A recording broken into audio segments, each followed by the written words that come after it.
Good morning and welcome to East Hampton Village Board Meeting. Today is June 3rd, 2021. Good morning, everyone. And why don't we stand for the pledge and then we'll get into our meeting.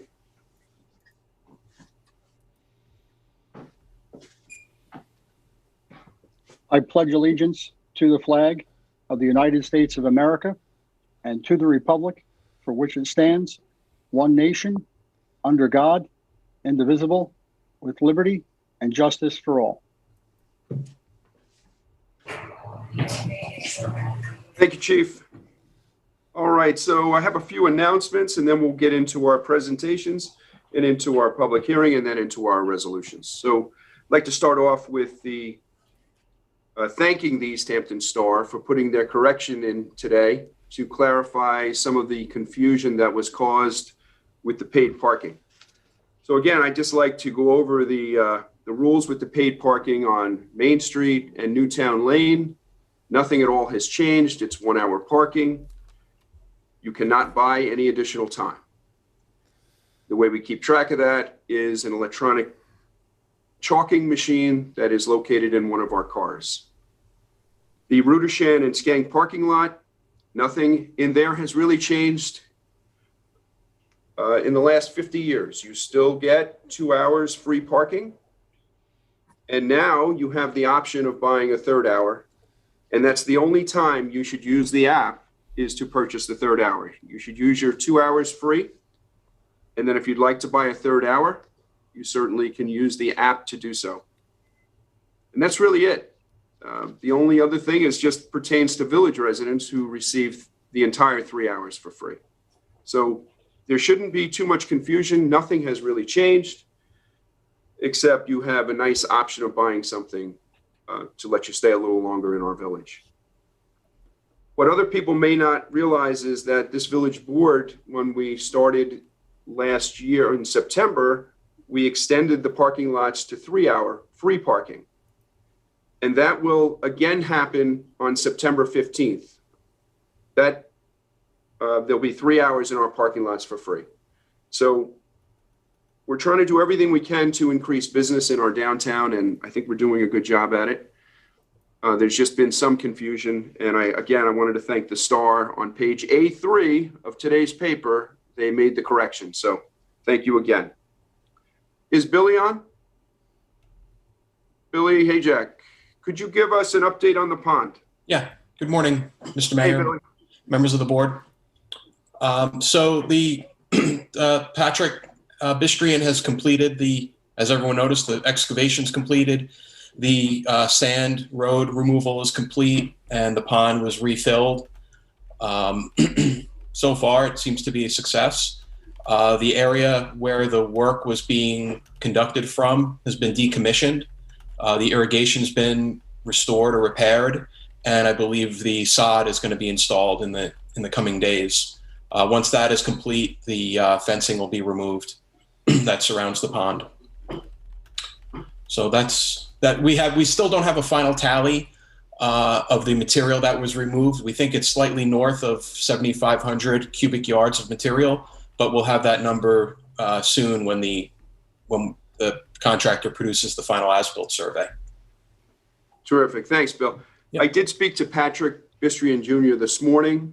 Thanked him for the great job they did helping us out when we had the turtle crisis there. And they just did a fabulous job. He did say, Billy, they're going to take the fence down by the end of the week, but leave the fence around where the area that still needs to be sodded.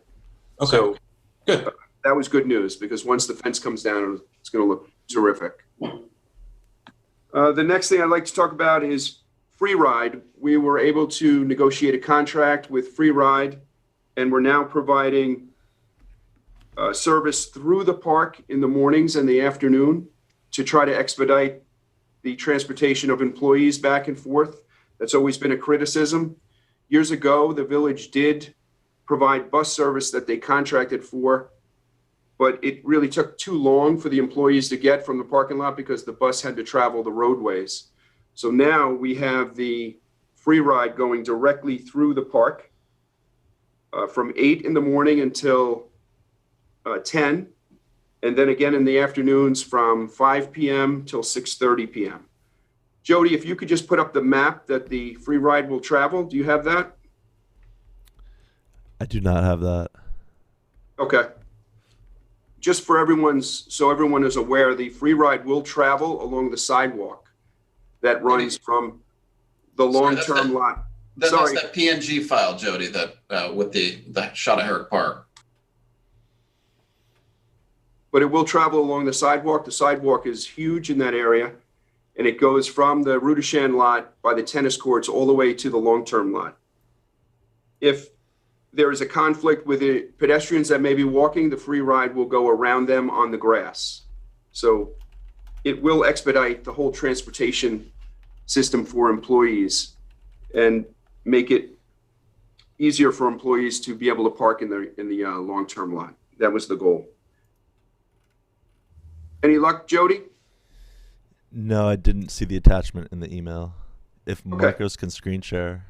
I just resent it a minute ago. It should get there for you. All right, if you get it, just let me know, Jody. Okay. Last night, Hampton's Film Festival presented their first movie in Herrick Park. It was attended by almost 100 people, or a little over 100 people, which was a great turnout for the first movie.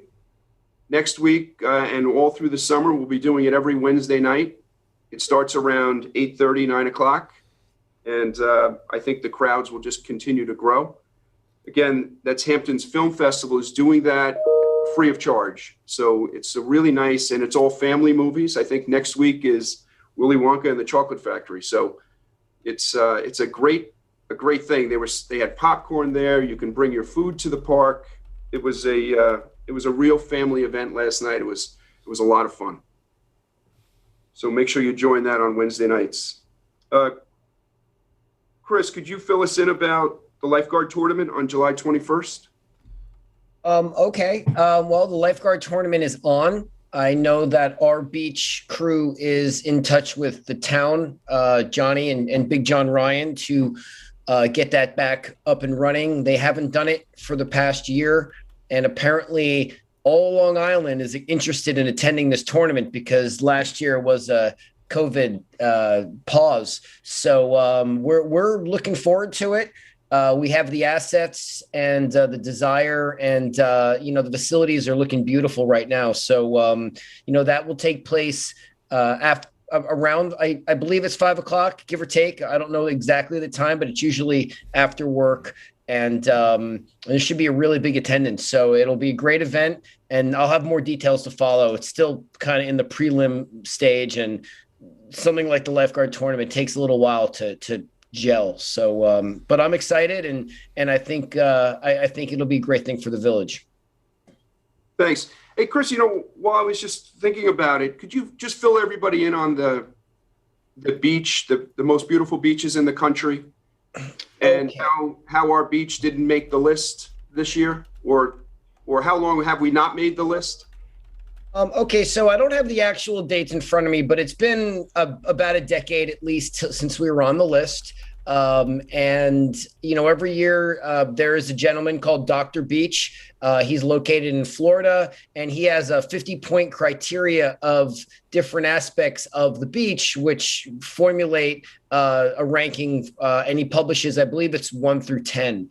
Cooper's Beach in Southampton, I believe, is in the very top one. They're not one, but they're 2 or 3 or 4. I don't know this year. And again, their beach isn't really dramatically any different from ours. So, there's no natural, qualities that we don't have that they have.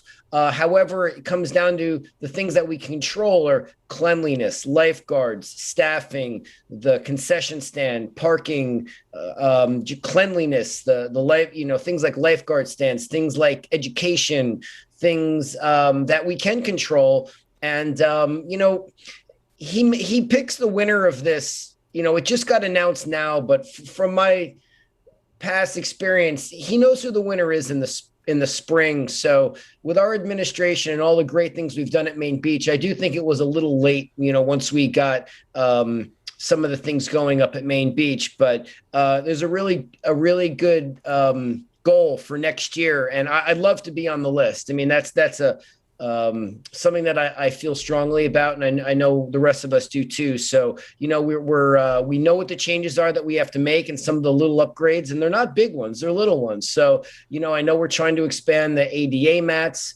the Chowder Bowl, and the Beach Hut on Main is amazing right now. I mean, the food and the concession stand with longer hours. We've increased the hours of the bathrooms, which is a huge deal. The beach is getting cleaned and raked more frequently, and a larger area. The lifeguard, we have a whole new lifeguard staff, and they're amazing. I mean, we're talking about top-notch professional lifeguard staff, best we've ever had, in my opinion. We've added an additional jet ski. So instead of one, we have two. We also basically have one of the best jet ski operators on the East End as a lifeguard. So we've got that. We've got our cadet program for the, almost lifeguards that we've never had. We've got our junior lifeguard program. Again, we've increased the parking to the most that, we could have done. And again, the place looks great. We just power washed it with the no chemical power wash, which I think was amazing. I mean, it looks great up there. And, I think that we're on the right path. And our team's got a lot of ideas that, we'll try to incorporate into the next budget to get us on that list. But, that's where we're at with number one. But I want it there. Yeah, that's great. I know you've been working really hard on this, so congratulations. And it really looks great, Chris. I can't thank you enough for getting that all done. Oh, well, thanks for the support. And, I guess Dave Collins everyone's been great. I can't single anyone out. I mean, the beach manager, the DPW, Fred, the whole cast, Pam and Sue, everyone. I don't want to leave anyone out. Dominique, everyone's really been helpful with the beach. And it is the crown jewel of our village, in my opinion. And we got to, do everything we can. And I see no reason why we can't crack that top 10, if not maybe even number one really soon. That's terrific. Thank you. Marcos, can you update us on the monthly beach passes?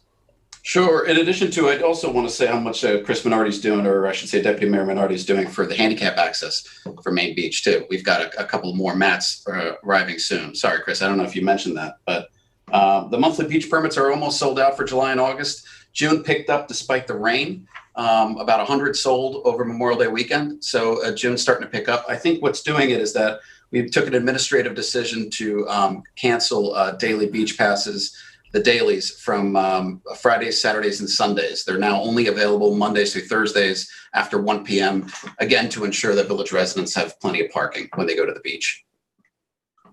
Terrific. Thanks. I'd also like to add that we haven't, I know it was a rainy Memorial Day weekend, but we've had no issues with anybody with beach passes, stickers, or parking so far. Not one.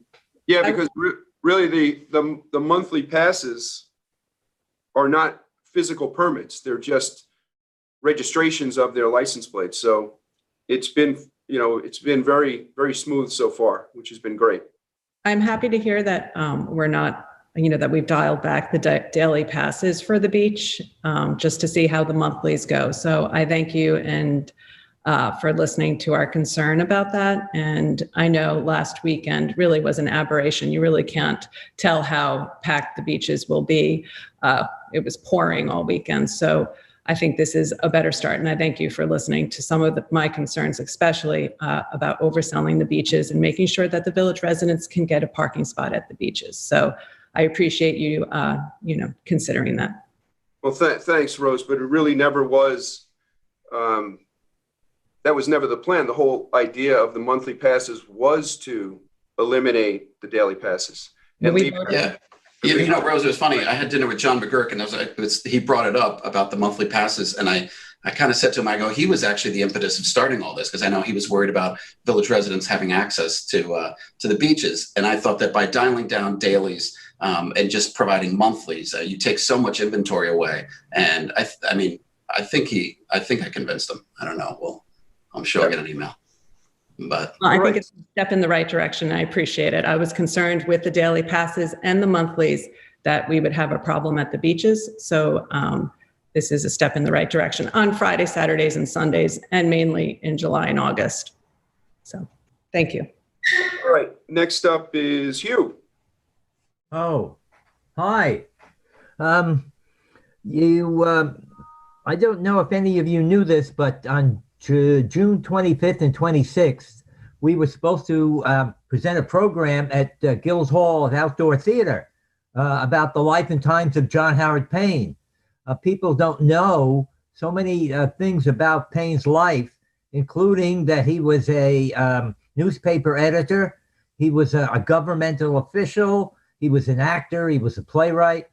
And I assembled a group of 8 local actors, and we were going to have a stage reading at Gills Hall. It had to be postponed. Okay, it's going to be postponed until next year, maybe when we can get into the theater. The other thing I wanted to tell you about, the flags are going to be out again on June 9th. And that's because it's John Howard Payne's birthday. Okay, now, even though John Howard Payne didn't live in the house, he didn't write the song about the house, okay, that whole legend has grown up through the years. But you know what people now realize? The 2 people who bought the house in 1907, Gustav and Hannah Buke, they bought it from St. Luke's Church. St. Luke's owned the house. They didn't want it because they wanted to build that beautiful stone church that's there now. So Mr. and Mrs. Buke buy the house, they fix it up, they fill it full of their antiques and memorabilia about John Howard Payne, and they live in the house for 20 years. And in 1927, Mr. Buke died. So Mrs. Buke didn't want to live there anymore.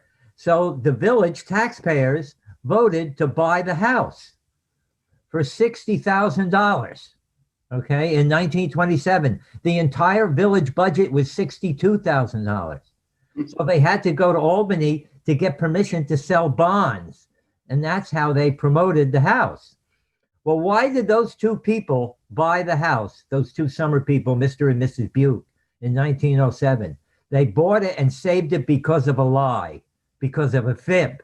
They thought Payne was born in the house. So the house got saved because of that legend. And here we are today. Okay. And now the last thing I want to talk about is next meeting. Can we have Juliana Lester come? Juliana Lester has put together a very comprehensive walking tour, an historic walking tour. It's so big that we've divided it in half. The first half of the month of July, we will do the Village Green walking tour.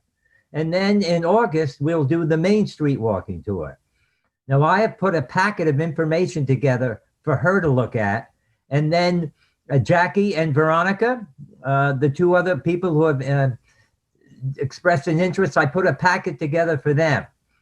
So we're going to try to plan to do these tours on Saturday nights, like the mayor suggested. And I will be available on most of them. Julianne's parents said that they would go along with her too, so she wouldn't have to be by herself. And I'm going to try to get the lanterns from the East Hampton Historical Society. Perfect. Okay? All right, well, that's the good news. Now, here's the other news.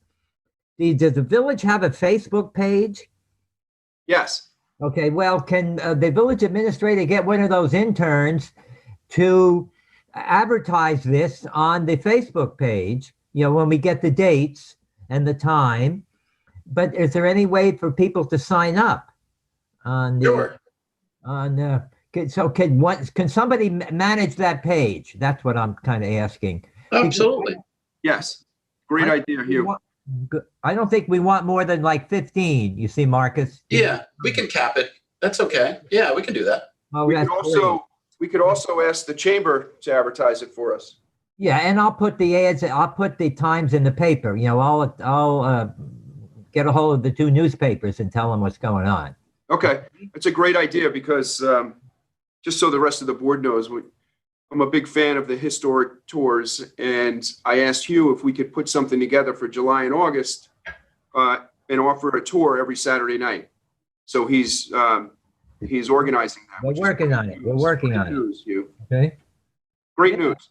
Okay, so that's all I have until you get to your street naming. Yes. Okay. All right. So next up is a presentation to one of our favorite people, Del Cullum, who spearheaded our dredging of Town Pond, the saving of the turtles and the fish. And we have a proclamation for him today. Thank you, Del. June, could you read that? Absolutely. June 3rd, 2021, proclamation in recognition of Del Cullum. Whereas the Board of Trustees of the Incorporated Village of East Hampton would like to recognize Del Cullum for his dedication to protecting wildlife. And whereas during the 3-month-long project of the Town Pond Dredging and Restoration Project, Mr. Cullum donated his time, diligently watching over the process for any wildlife safety issues, including rescuing of several hibernating turtles, bullfrogs, 2 eels, dozens of fish, including 2 beautiful koi fish. Now therefore I, Jerry Larson, Mayor of the Village of East Hampton, on behalf of the Board of Trustees and the residents of the Incorporated Village of East Hampton, express our deepest gratitude to Del Cullum for his dedication to our wildlife, all creatures great and small. That's terrific. Thank you, Del. Thank you, June. I have to say, Del, you know, we originally hired Del to do this project for us, and we assumed he was going to charge us. And then at the end, he said he wasn't charging us. So that would have been thousands and thousands of dollars for the amount of time and his staff that were up there at the pond. And it's just above and beyond, Del. So I just wanted to thank you again. Well, I'd like to say that beyond this being an incredible honor, specifically coming from the village, I thank you all very much. It means a lot to me. The decision to do this project for you at no cost was very simple. The way the village used to look at wildlife issues and the way you look at it as a board today is like night and day. And I can't respect all of you anymore for your decisions to be more understanding and compassionate to our beautiful and so abundant wildlife out here on the East End, but particularly in the village, where we have very unique locations for our beautiful and again, very abundant wildlife to still flourish and be out there to beautify the village and also make it a beautiful place for people to still remain in connection with other living things that are equally as important. I do want to say that the amount of work that was involved really wasn't just a one-man thing. We had some wonderful volunteers that helped us along the way and helped me make this a successful, and it was 100% successful. No animals were impacted. No animals were harmed. Several, as many were recovered and saved. Couldn't have done it without these volunteers. And there's just a few, and I just would like to just mention Paul Frediani, PJ D'Elia, Brooke Spencer, Kathy Green, Bobby Golden, and Lisa Blinderman were extremely helpful and had my back when I was busy doing other wildlife issues around the town and the village. And that was very important because we didn't want to leave too many opportunities for us to miss something. And fortunately, we didn't. And I got to say, the results are breathtaking. The pond looks magnificent. It looks better than it's ever looked before. And I eagerly anticipate, as well as everyone else, I'm sure, to watch the wildlife come back and thrive in one of the last remaining beautiful, untouched locations for wildlife to be wildlife and nothing more. And one other note, as far as your beaches, you don't need Dr. Beach from Florida to tell you that our beaches are the most beautiful beaches in the country. all you have to do is look. If they don't have garbage cans on them, you're number one. And you don't need a guy in Florida to tell you that. So let me tell you, I've lived here. I was born and raised here. I was away for a while. I've come back. I've seen so many changes. But the village, the beaches, and our wildlife are all in the best condition they have ever been. And I can't thank this board and you, Mayor Larson, enough. And I probably will continue to thank you for as long as I'm here, for just these simple acts alone has just taken my breath away with happiness and positivity. Very nice of you. I'm going to put you on the spot now, though. Uh-oh. Could you tell all of the artifacts that you found? We were talking before we came on. All the artifacts you found went vast. You're going to put a movie together about this, about the dredging of the pond and what was found. And I asked you to come on July 31st, and you can air that to the village and to the board. And we're excited about that. So now you've been and you should be excited, because the way I've documented, and I've documented it from the minute I stepped foot on this project site to the last drop of water that went in there to fill the pond, and all the magic in between, not to mention all the treasures that we found at the very bottom and through the dig, is quite exciting.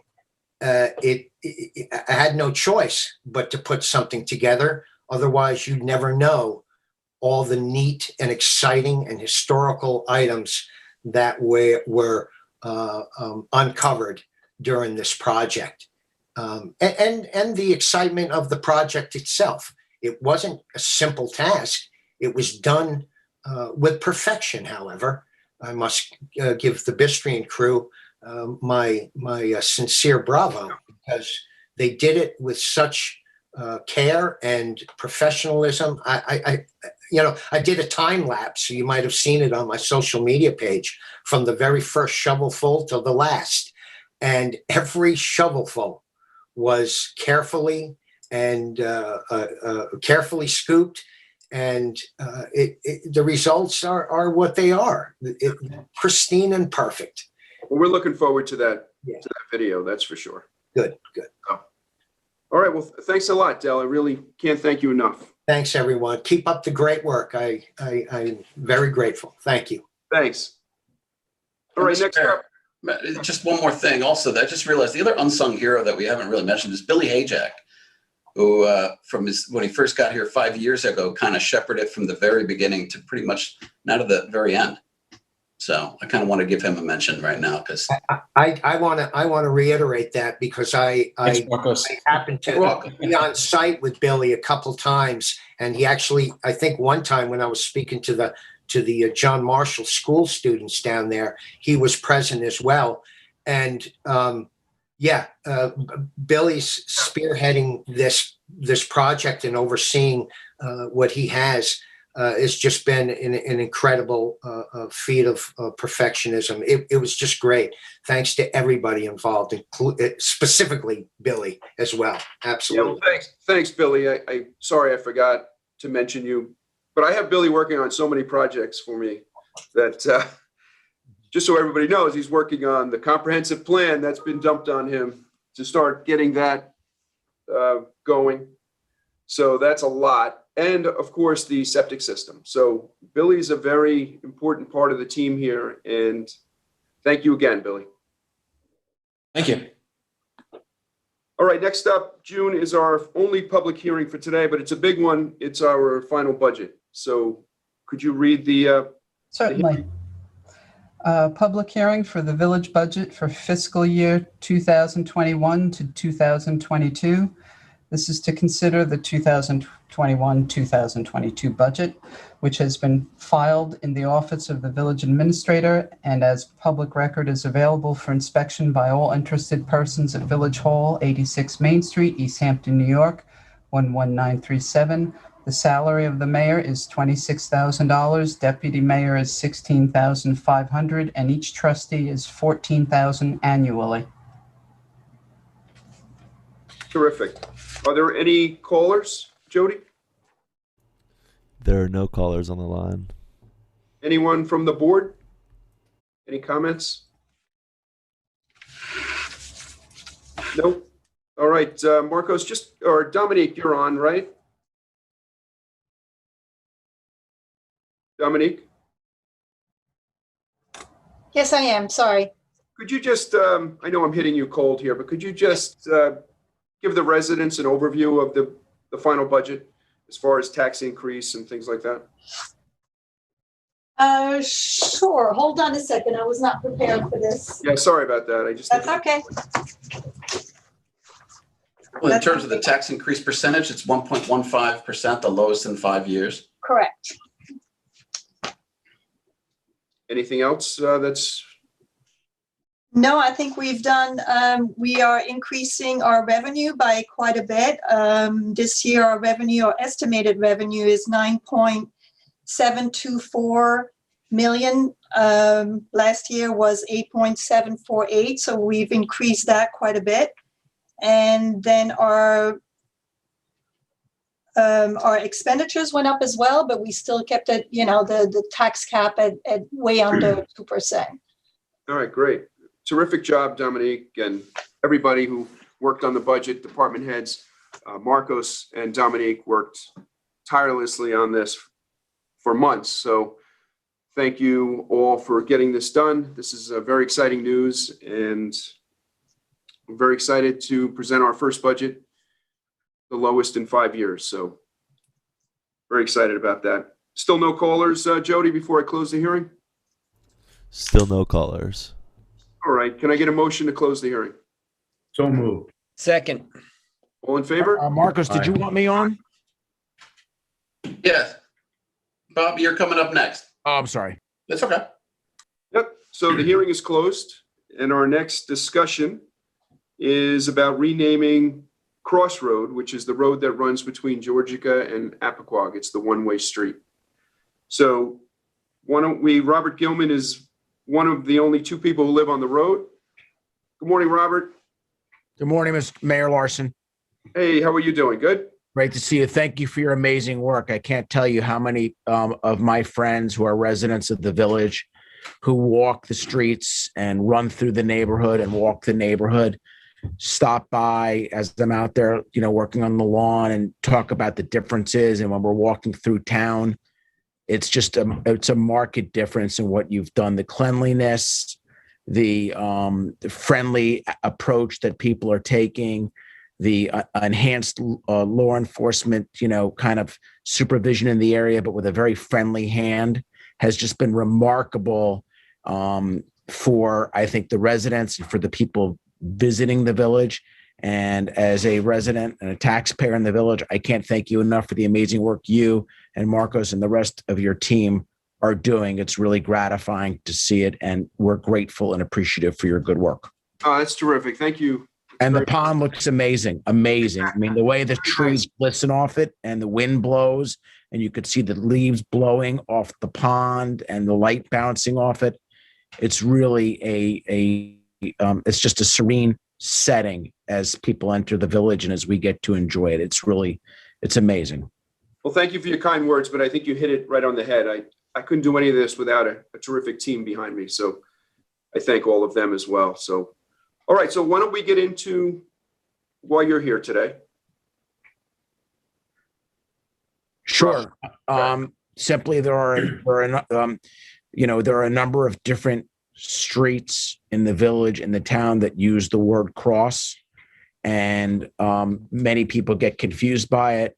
So from a safety perspective, we thought it was a very viable option and secondly, I think the name Privet Lane more appropriately demonstrates the beauty of the East Hampton village, and specifically Crossroad, which is lined predominantly by privets down both sides. Terrific. And I know you had submitted an email from your neighbor who is not opposed to this change as well, correct? He supports it. Thank you. All right, good. So the only thing I asked the historian, if there's any historical significance to the name of the road, Crossroad. You? To the name Crossroads? Yes. No, not that I know of. Mr. Gilman, may I say something to Mr. Gilman? Sure. Mr. Gilman, did you ask several years back for a change in the road? Yeah, we did, and it got lost in the previous administration. Well, I have it. I have the. Right. I have that. If you want to hear it. Yeah, that'd be fine. But I know that the neighbors were opposed to the name. And didn't think it as accurately reflected it. So we thought we'd readdress it with something that's more demonstrative of the actual street and the neighborhood. Well, so do you want to hear what we found when we went to the research years ago? Of course. Okay, what happens is I found in the town records a reference to an area called Sand Hills or Sandy Hills, which is right in the area where Crossroads is. Robert Hefner also found 2 etchings by Mary Nimmo Morand of that area called Sand Hills or Sandy Hills. And if you drive down the road, the hills are still there. They're just covered with vegetation now. So another, the name Sand Hills or Sandy Hills Road would also be appropriate. But if you come up with something else that that you feel is more indicative of the road, I don't think I'm going to say anything about it. But Sand Hills or Sandy Hills would be a perfect name for the road. But I think years ago, whoever made the application was afraid that the name was indicative of the Sandy Hills problem in Connecticut where those children were killed in the school. So that's what I was told, that they may not have wanted that name. But Sand Hills and Sandy Hills is a perfect name for that road. Yeah, what you had mentioned is correct. There are people that had a very strong sensitivity towards that horrific event that occurred, and I thank you for your support. Okay, so all right. I mean, I have no issue with it as long as there was no historical significance to the name. Does anybody have any feelings on it? I have no problem with it either. The only question that I would just want to clear up would be, could we, or could someone tell us how many roads share the word cross, whether it be cross highway, crossroads, cross this, cross that? And I mean, I'm sure we're 100% that there's nothing else that goes along with the privet road or privet lane or whatever is proposed. Okay. So we can look into that. That's easy. But I mean, I know that there's a couple cross something or others, and I don't know. I don't recall a privet lane or a privet drive. So I would be in support of this. I would also be in support of whatever Huey King said as well. So either way.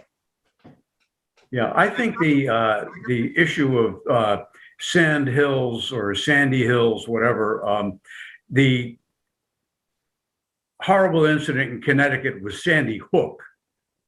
It's not Sandy Hills. So I don't know that there's so much of a association with that, but I'm willing to go along with what everyone else on the board thinks. This is not an earth-shattering decision as far as I'm concerned.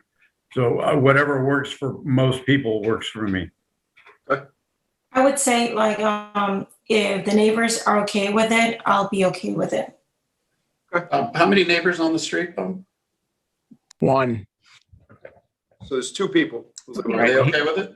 Yeah, they wrote an email supporting it. Perfect. Okay. I'm fine with it also, either way. All right. So let's put it on for the next. What do we have to do on that? A hearing? Vinny? Public hearing? I'm assuming. All right, so let's just put it on for the next meeting, June. Okay. Great, All right, thanks, and, Robert. Shouldn't be a problem. Mr. Mayor, if the village administrator could forward those letters to the whole board so we can see them. Okay. Thanks. All right, thanks, Robert. Shouldn't be a problem. Thank you for all your great work, Mayor Larson, and to all the board members, and to Marcos, of course. Thanks for everything that you guys do. It's the talk of the town. It's greatly appreciated, and I'm sure you're going to see amazing results. Thank you very much. Great, thank you so much. All right, next up, we received a letter and a petition with 78 signatures on it. It was submitted by Barbara Strong, who I believe lives at 67 Accabonac, which actually is in the town jurisdiction. They also sent this petition to the town to, basically what they're asking is that we ban trucks over 18,000 pounds from Accabonac, from Route 27 along Accabonac to Floyd Street. I think it involves the petition was signed, I think, by 7 village residents, and the rest were town residents. I reached out to Steve Lynch about this, and he is only willing to ban in the town from Collins to Floyd Street. He thinks the truck route should be Accabonac to Collins to North Main Street. So how does our board feel? How much money did we spend in putting these trestles up? $21 million, I believe. Don't quote me, between 19 and $21 million, the MTA spent to raise the bridges. And it was done for a specific purpose of passing the trucks through there, right? So. Well, yeah, I think they raised the bridges to stop the trucks from hitting the bridges. I think the unintended consequence is that they created a truck route. So I think that's what happened. Regardless, we're here now, and it is a truck route. So. Well, it's also a main road. I mean, I'm in favor of keeping big cars on big roads, and North Main Street is a main road, and that's how else are people going to get to that area of East Hampton? So, I don't live down there personally, but again, I'd rather trucks go down North Main Street than, Cooper. Yeah, this is about Accabonac. So the light by the post office, making that left if you're going east, from there to Floyd Street, but in our jurisdiction, from there to Collins is what they're looking for the ban. They're not concerned with North Main Street. Yeah, my concern is that if we limit truck traffic on that stretch of Accabonac out to Collins, is that truck traffic coming west from Amagansett to go up North Main Street and, up into the Springs, for them to be able to take a right on Accabonac up to Collins, left on Collins, right up North Main to go up 3 Mile Harbor, they can't really make that the right turn when coming west. They can't make a right turn onto North Main Street. Correct, that's true. And I think that that's really kind of the only way to get them up north would be to use that section of Accabonac. So I would not be in favor of restricting that section to truck traffic.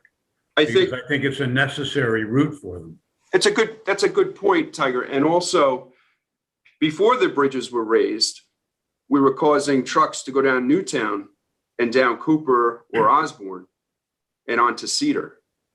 So those are all very small streets with lots of walkers and bicycles. And so I'm not in favor of this. Any other comments? May I interject a little bit? Absolutely. One thing we've seen a little uptick in truck traffic for Accabonac. As you know, Springs Fireplace Road is having a extensive reconstruction, and there is a staging area on Spinner Lane, which is runs between Floyd Street and Springs Fireplace. And a lot of the trucks that are serving that construction project are using Accabonac to get to Spinner Lane because they can't come back on the hairpin corner off of Springs Fireplace Road. So right now, the last year and a half, we've seen quite a bit of uptick truck traffic that are all going to that construction project, which I believe is scheduled to be finished this summer. Yeah. So that'll lessen, some of that traffic that was unexpected as a result of that. But as far as the road, we have adequate line of sight there, adequate width. Other than the construction site adding extra traffic, that's a consideration.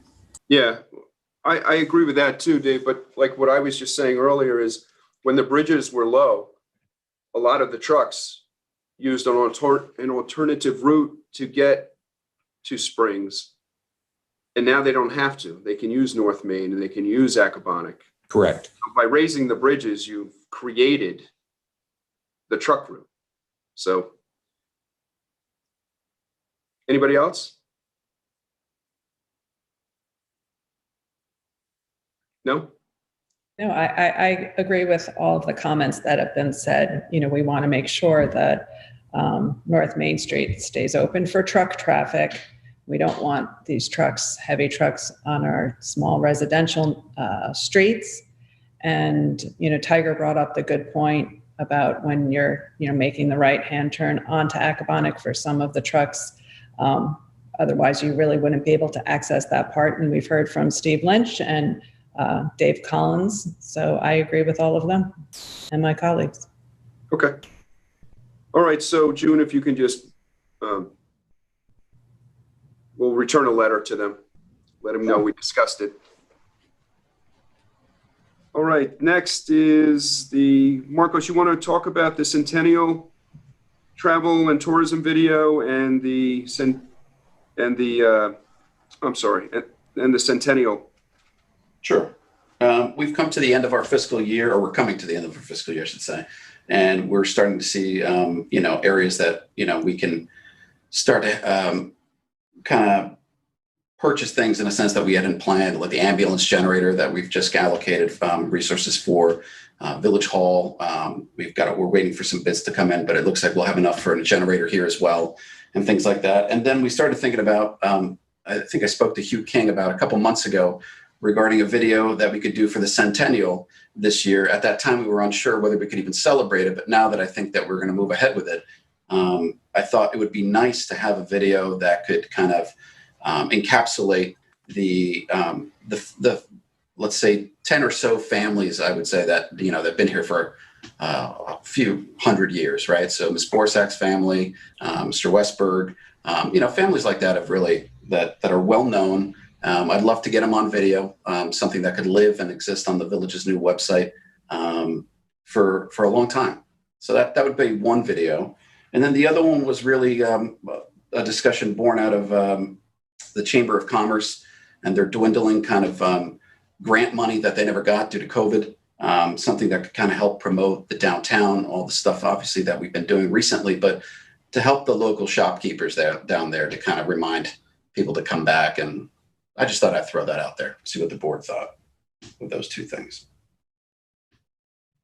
Comments, anyone? I love the idea. I think we need more exposure for the Centennial. So anything that can help, that would be great. I think a historical video about the village and its roots and its people and how they got here and why they got here and why they stay, I think that's a great idea. I'm not so much a fan of having a video to create more tourism here. I think we have plenty of that as is. But I think a celebration of the centennial for a video would be a great idea. I agree. You agree just with the centennial one? Rose? I agree. Well, how much are we talking about here? I think. Well, so there were going to be about 10 grand each, but Rose, if you saw, I removed them off the resolution because I was promised that I'd get back up and that second quote that I knew that was significantly higher, but because I did not receive it in time, I just decided to pull it off the agenda so we can vote on it. You know, again, it's not till the end of the fiscal year, so we could vote on it at the next meeting. I like the idea, the concept of doing a video, especially with the centennial, about our village heritage and the local families and so forth. I think that's a great idea. And as far as the tourism video for $10,000, maybe that could be in collaboration with the chamber and so forth. But I think it's a nice idea as well. Thanks. Chris? Yeah, I agree with most everyone. I think the historical video is a great idea, and we've got a lot of great things to showcase. And also the more updated video. I mean, I don't know if it has to be really tailored towards tourism, but I think we can kill two birds with one stone on maybe doing an updated video on East Hampton Village and what we have to offer here and the wonderful things that we're doing. So I'm in favor of both. I'd like to see a sample, like maybe these person making these videos has a portfolio or something we can look at and make sure that it's in the realm of what we're looking for. But overall, yeah, I agree. You're right, Chris. They do. They've got a ton of videos from Jamaica to, Nantucket that I can provide the board. It's 929 Media, which I'm sure you know. I like it. We've got a lot of great things here. We've got inns and beaches. Yeah, we're going to be launching a new website. So I think having a couple of videos, one highlighting the beautiful place we live, and the other one, the historic aspect of where we live. I think it's a great idea. I think it would look great on the new website. So it looks like we have enough yeses to move forward. We could get it back on the agenda maybe with the material for next meeting, Marcos. All right. Yep. All right. So let's see, before we get into resolutions, are there any public comments? Jody, anybody from the public? There's nobody currently on the line. All right. Anybody from the board before we move to resolutions? All right. We're going to move into resolutions, motions. June, could you read them for us, please? Sure. Adopt the 2021-2022 budget. So move. Second. All in favor? Aye. Aye. Passed and carried. Thank you again.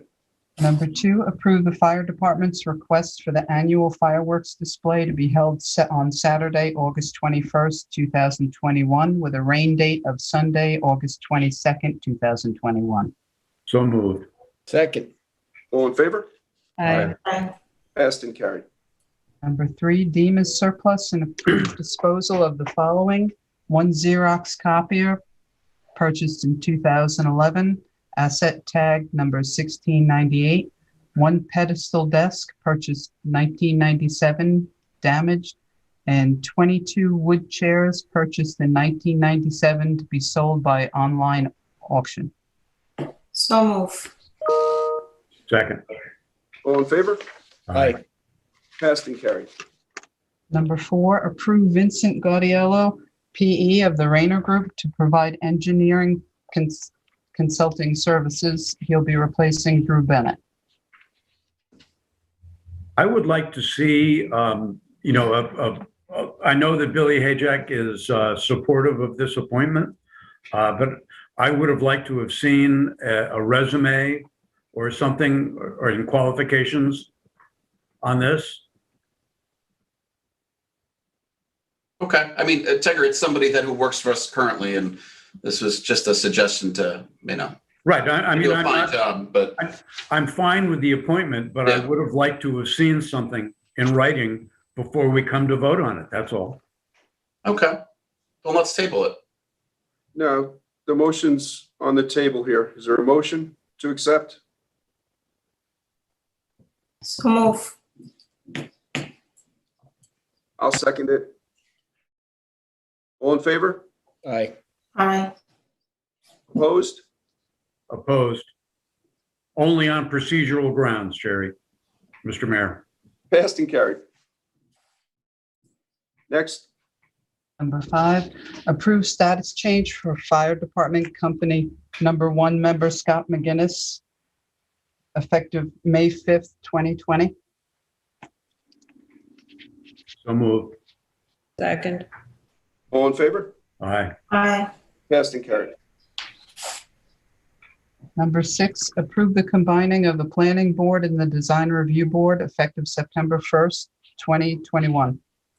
So move. Again, with no discussion. Yeah, you know what? I don't think we should be Hold on, voting Tiger, on it. you're right.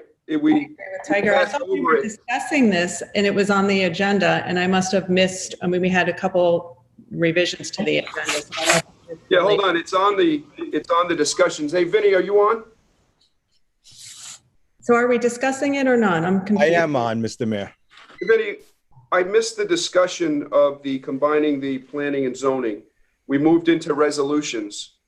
Can we go back or do I have to close out? No, you could have the discussion now if you wish. Okay. All right. So sorry about that.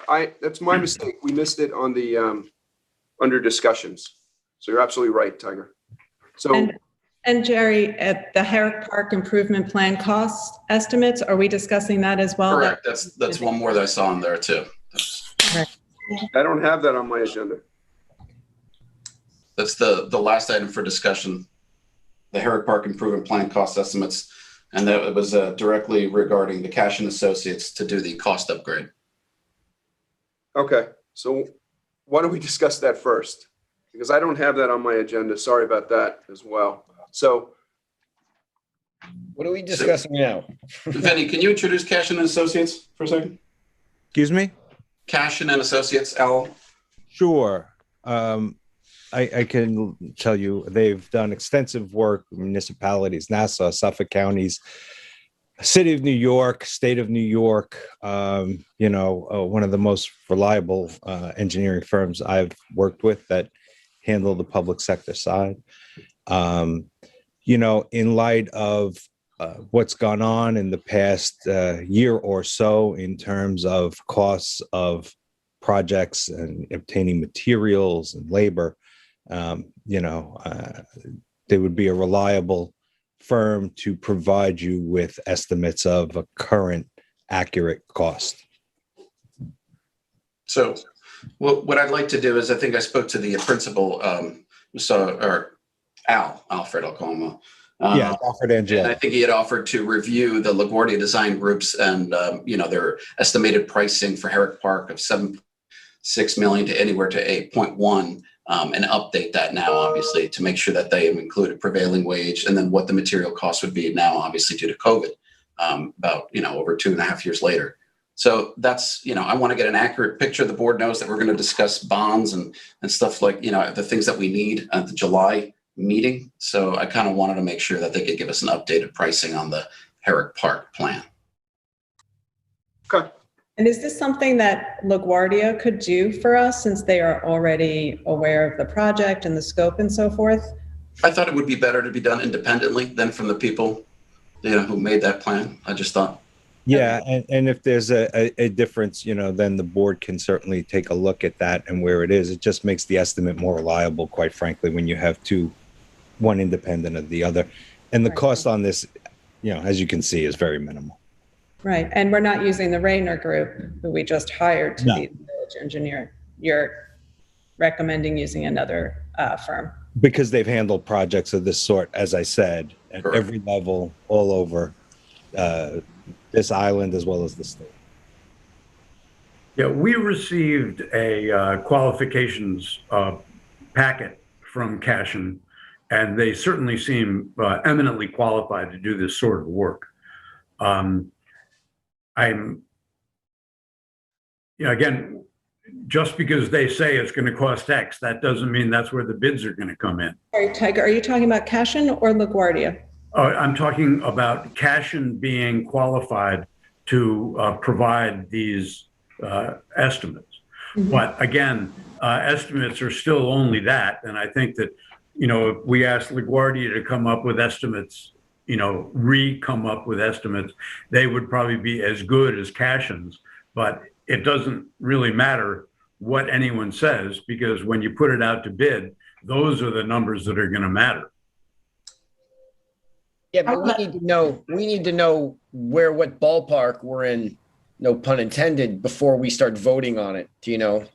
Yes, I would like to see the amount that's going to be. Also, we have other proposals on the table, so I want to be able to see if it's still in the 7 or 8 or it's going to go higher. We all know that all the materials with COVID have been going higher, so it's something we should look into.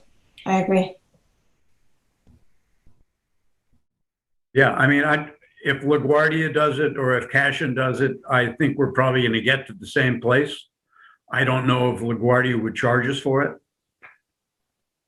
I have no problem using another firm, Cashin, but I think you bring up a good point. If we would to put it out to bid, I mean, we all know we want to start with the tennis courts and the softball field, and that could give us an estimate on what we're looking at. We already have an idea, but things have gone up significantly in pricing due to COVID and materials and the construction field and so forth. But to Sandra's comment about other proposals that we're looking at, I'm not sure or aware of those. No, we're going to have a meeting that's going to be coming up soon. I'm going to be sending an email for everybody to see. There's been proposals submitted to the board, to the village. So we're going to make a meeting for the Herrick Park Committee so we can all see it and sit down. And we need to know this prices, this amount, so we'll see what we're going to be dealing with. So yes, everybody's going to be in the same page. Okay, if we get Cashin to do a repricing, if you will, on the LaGuardia plan, would they also be able to include some of the other ideas that people have put forward? I don't know what they are, but I suppose we should get pricing on that as well. Certainly do that. Yeah, and there's 2 proposals. We had a meeting a while ago, Rose, regarding the MB architecture and that plan as well. And that was the first, or I should say the second idea submission, the concept of it. And then the other one was done the other day by Erica Broberg. So I think that's going to be the new Herrick Park Committee meeting, is to look at all 3 plans. We'd love to have pricing on the first, the original Herrick Park plan that the past board voted on with a resolution for and paid for $40,000. And I just want to kind of like a price in an update now post-COVID as to what that, it could be a couple $1 million that it went up by. It certainly could be, and probably is. But yeah, I'm fine with moving forward with having Cashin do a rescope, if you will. Me too. Get the ball rolling. All right, so now we have one more discussion. It was about combining the planning and the DRB. Does anybody have feelings on this? I spoke to Pam Bennett about this briefly the other day, and she said that, what we have our planning board doing and our DRB doing are often under one board in many other places. And being a past member of the planning board, there's not a lot going on there. Right. And I think that the DRB is very important, but I think what it's going to boil down to is getting the right people in place with the right skill sets and experiences.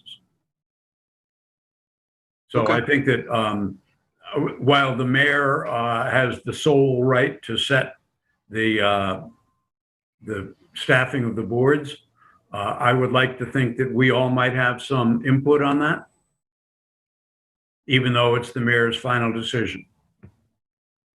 But I'm in favor of combining the boards. Okay. I'm in favor of it too. Basically, everything that Tiger mentioned, I agree with. And it's hard to get people to sit on these boards. I've sat on the planning and the zoning board myself, and finding quality members with the time to do this is challenging. So I also believe that the dedication of time between, let's just say, the planning board and the zoning board is considerably different. So I don't think combining these boards would be that too much detrimental. And I think we would improve the quality of the board by having less people and not have to field two of them. So I'm in favor of this. Okay. Sandra, anything, or you good? I'm in favor. I agree with what Chris said. Okay.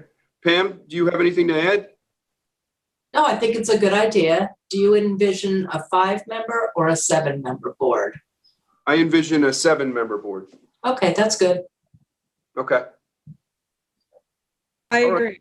I served on both the planning and the DRB, and I feel like the workload of the DRB has kind of an ebb and flow that it has as far as the new applications coming in the spring for the planters and the signs. And then, in the winter, it slows down a little bit. And with the planning board, obviously, there aren't too many subdivisions left, more lot line modifications and so forth. So to merge the two boards, I think would be advantageous for us to do so. And I'd be in favor of, either a 7-member board or a 5-member board with an alternate for sure. And I think that we have to make sure that the composition of our boards are really reflective of the village that we serve, and to make sure that there's diversity on all of our boards. I agree with Tiger. We also need a skill set and to make sure that all of our members are knowledgeable and so forth. Okay. All right. So discussion's ended. I think we can go to the final motion. And we're going to approve the combining of the planning and zone and DRB effective August 1st, 2021. Is there a motion? I make a motion to accept that. I'll second it. All in favor? Aye. Aye. Passed and carried. Marcos, is there another add-on that I may There have? is it's to authorize the license agreement that was thrown in today. That was the Hampton free ride permitting shuttle service. Jim, can you read that one? Absolutely. Yeah, Mr. Mayor, before you do that, you still have a vote on the cash-in issue. Yes. We discussed it, but we didn't vote on it. Want me to read it again? Yeah, could you read it, June? Because I don't have it. No, sure. Approved $2,000 proposal from Cashin and Associates for a review of the LaGuardia Design Group's 2019 cost estimates for the Herrick Park Improvement Project. So move. Second. All in favor? Aye. Aye. Passed and carried. Number 8, authorize a license agreement with Jam Gem Inc., doing business as Hampton's Free Ride, permitting shuttle service in East Hampton Village. So move. Second. All in favor? Aye. Passed and carried. All right, I think that concludes our meeting for today. We have no other meetings after this, so can I get a motion to close? Yeah, before we do that, Mr. Mayor, there's one thing that I wanted to bring up and I didn't get to it earlier. I apologize.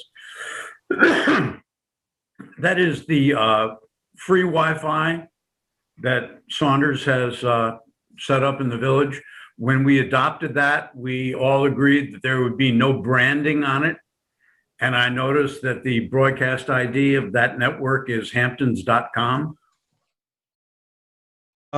Trustee, I think you and I had a discussion on this previously. You were going to get me a screenshot of that. If I sent it to Marcos. Yeah, I got a screenshot, Vinny, but it's just the hamptons.com. I don't see that as branding. Is that? Yeah, let me take a look, if you would indulge me, Trustee, next time when I'm out there on Wednesday. It won't be next Wednesday, it'll be the following Wednesday. I'm away next week. But All right, I will email it to you, Vince.